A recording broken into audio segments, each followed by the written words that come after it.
Bueno, hay muchos temas que conversar junto al senador del Partido Socialista, Juan Pablo Letelier. Senador, muchísimas gracias por acompañarnos en CNN Prime. Muchas gracias.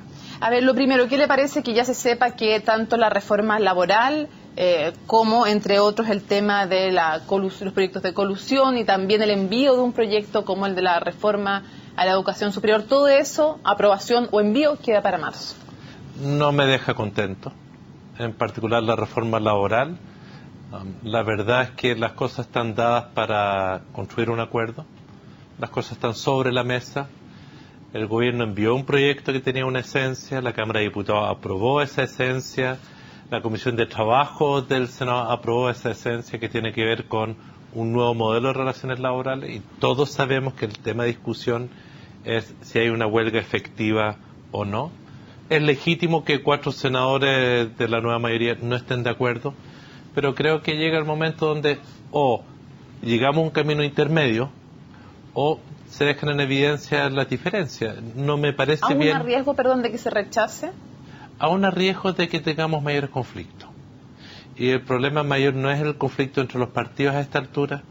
Cuando tienes organizaciones sindicales y tienes una opinión pública que comienzan a tener una actitud más crítica, lo que se está rompiendo ya no es una diferencia entre los partidos o, en este caso, personas, porque la Democracia Cristiana como partido no se ha manifestado en contra de la reforma, son 4 senadores.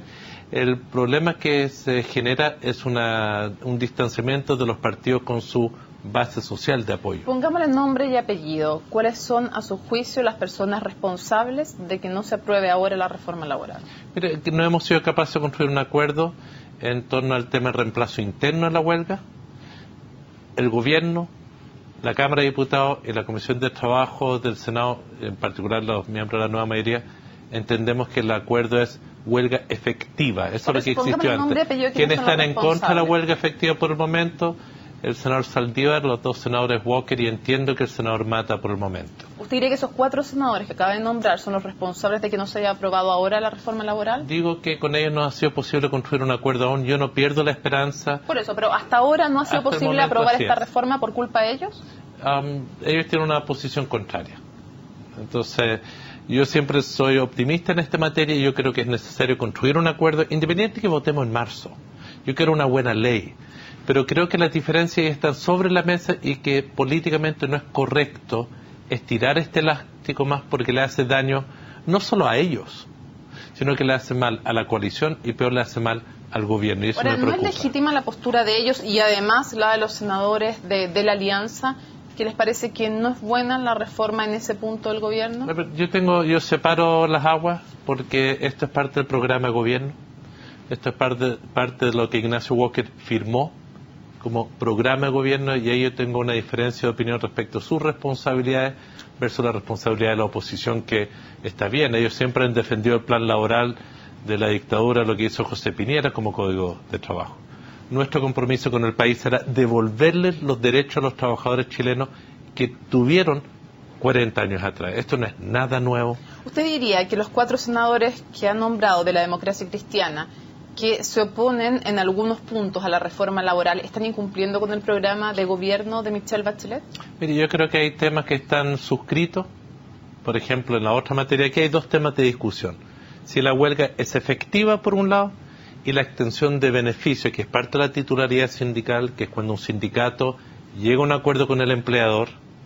Si ese tema de extensión de beneficios se hace de común acuerdo del empresario y el sindicato, y por otro lado, cuando alguien se afilia al sindicato. Eso está en el programa de gobierno. Por eso, cuando se oponen, los 4 senadores de la Democracia Cristiana que usted ha mencionado, ¿están incumpliendo el programa de gobierno? Yo creo que deberían leer el programa de nuevo.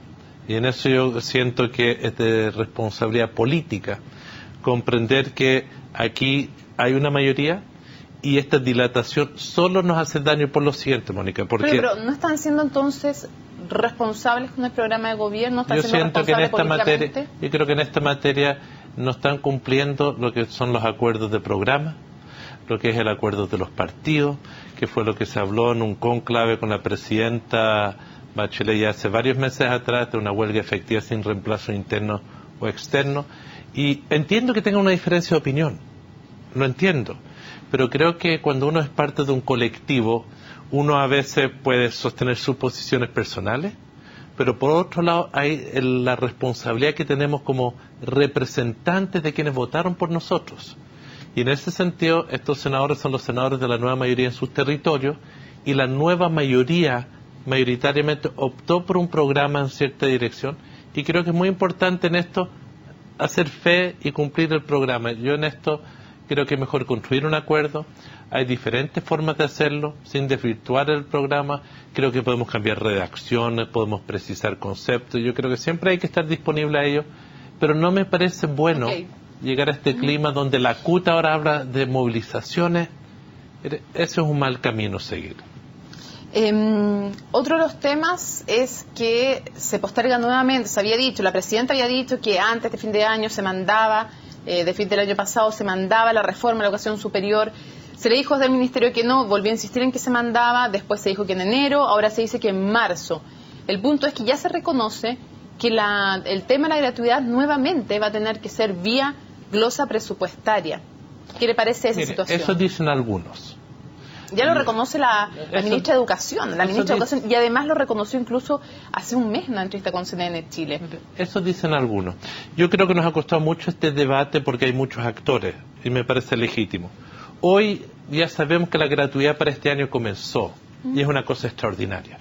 Es realmente espectacular. Me ha tocado en mi región estar con muchos de los jóvenes, de los 1.600 jóvenes de la región de O'Higgins, que van a tener gratuidad de un universo de más de 200.000 en el país.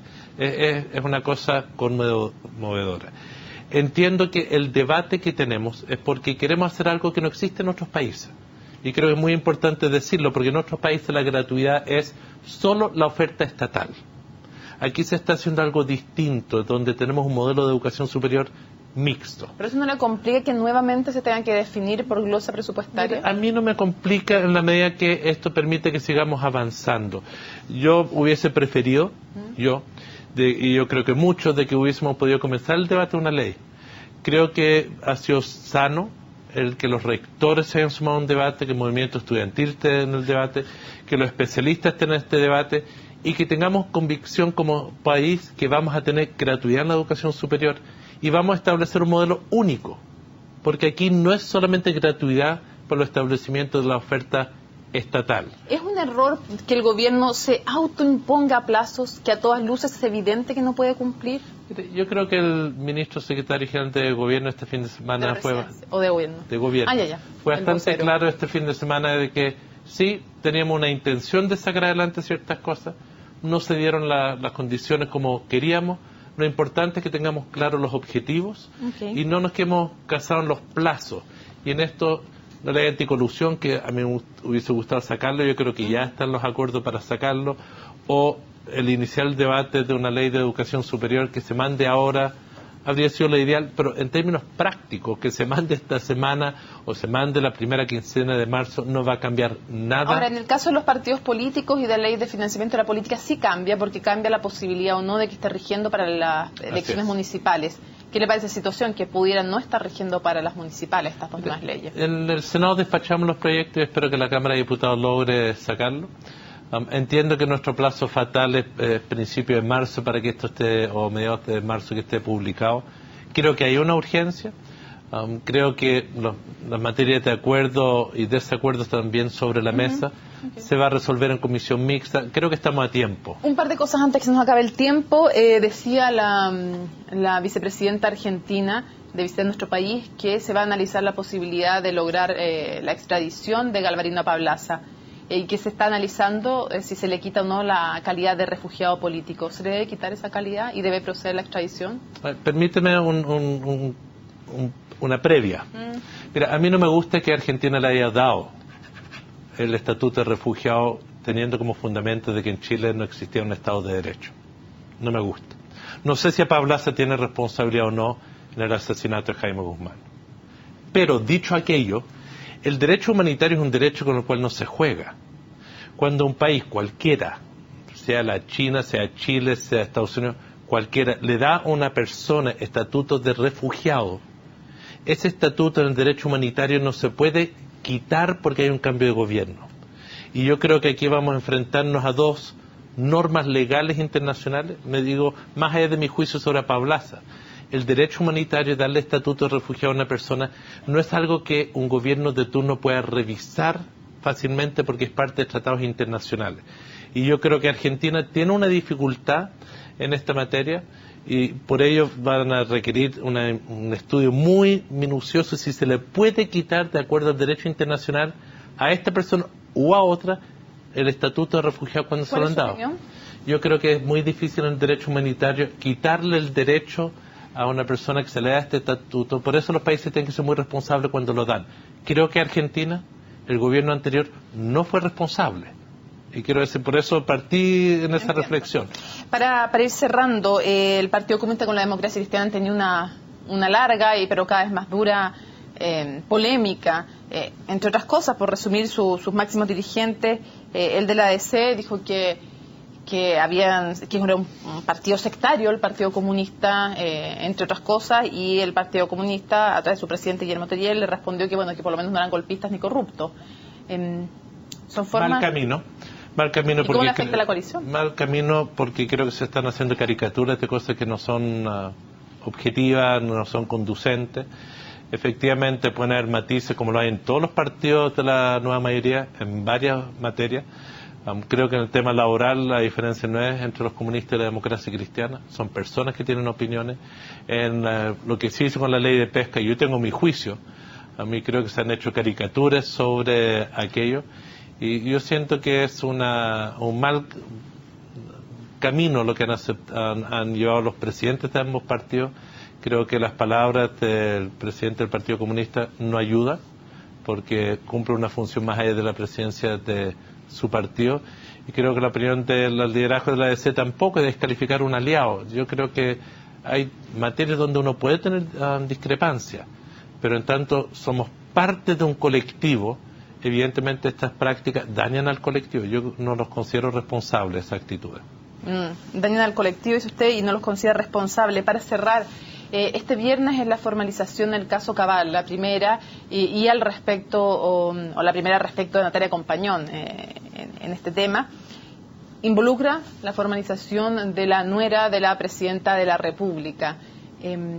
¿Cuál es su juicio? Porque es un caso, además, entre otros, que también involucra de alguna manera, ni más ni menos que el administrador de la moneda, que no ha sido sacado de su cargo, alguien que recibió a Juan Díaz por una supuesta deuda con Natalia Compañón, alguien que sabía el tema del borrado del computador de Sebastián Dávalos y no lo manifestó en la comisión en una primera instancia, y que sí se lo informó, según él dice, a Aide Rojas, alguien que además administró platas de campaña también para Michelle Bachelet, y que Giorgio Martel dice que le pasó dinero efectivamente para la campaña. Entonces no es un caso fácil. Primero, respecto a Natalia Compañón, ¿cómo afecta también políticamente al gobierno esa formalización del viernes? Hubo un tremendo presidente en Francia, que yo creo que dijo algo muy acertado en un momento cuando su hijo, un pariente, estuvo involucrado en situaciones judiciales. Yo creo que los presidentes de las repúblicas no tienen hijos, tienen responsabilidad de Estado. Y aquí había la intención política de vincular los hechos de personas que tienen relación consanguínea con la jefe de Estado, y la UDI lo hace consistentemente hablando de la familia presidencial. Aquí si hay alguien que tiene responsabilidad son responsabilidades individuales, en primer término. Y yo creo que en ese ámbito hay que dejar que las instituciones funcionen. Si la señora Compañón tiene responsabilidad o no por ser representante legal de una empresa, aunque lo defina la Fiscalía, pero esta teleserie que se arma, yo creo que ha sido excesiva y distorsionadora. ¿Por qué lo digo? El fiscal está primero viendo el tema de una compra-venta de un terreno. Esa fue la primera arista concreta de Cabal. Se tendrá que ver si esa empresa tuvo un comportamiento ilegal con alguien que todo indica que son responsables, que es síndico de quiebras, que estuvo muy involucrado, y ver si hay funcionarios del municipio de Machalí involucrados en aquello. En un segundo término ha salido una serie de otras aristas, pero que no tienen que ver con el tema Machalí, que no está investigando de la misma forma el fiscal. Se habla, por ejemplo, del computador de Dávalos en La Moneda. Es sabido que ese computador no tiene ningún antecedente, que pueden haber habido, no, es sabido. Quiero decirlo porque es de las cosas que se han ido informando, y yo creo que eso se va a demostrar que ese computador no tiene antecedentes particulares. Otra cosa son las responsabilidades administrativas. Yo creo que es muy importante dejar que el fiscal se pronuncie, va a decir quién tiene que ser investigado, se va a comenzar un proceso judicial. Eso desde el punto de vista judicial, senador, entiendo su punto. Desde el punto de vista político, a la presidenta, desde el primer minuto, no haber condenado, por ejemplo, la reunión de su hijo con Luksic y con Natalia Compañón, ¿no cometió un error que acercó y dejó instalado en La Moneda este caso? Mire, yo creo que hay muchos que lo quieren instalar ahí.